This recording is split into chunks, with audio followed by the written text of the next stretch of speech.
Building a world-class shipping container from scratch isn't easy, but when India sets a goal, India moves fast. Here is how container number 1 became a reality.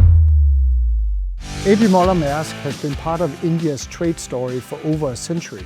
From the first vessel calling back in 1921 to our large investments in ports and terminals at Pipavav and Mumbai, to integrated logistics connecting factories to global markets, whether in our warehouses or on our ships, to coverage of more than 80% of India's pin codes, to the electrified DFC rail corridors now moving double-stack containerized cargo faster than ever.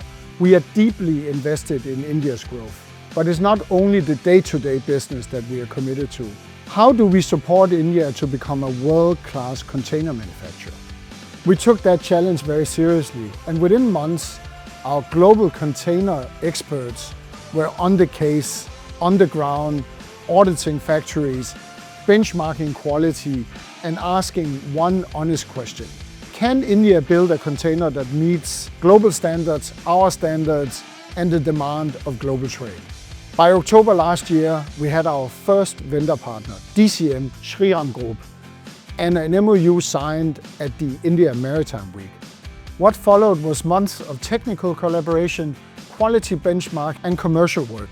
A long but fruitful and extremely satisfying process has led to the arrival of the first container painted in beautiful Maersk blue. It's a proof that India can rise to the occasion and manufacture to world-class standards. That partnership between government, industry, and global companies like ourselves, which are bold enough to step out of the usual process and do something new. And when we do something new, we can move fast, and when there's will and trust on both sides, results happen. This is container number 1, more being signed up today, and it marks one more step towards realizing our joint vision for India's maritime infrastructure.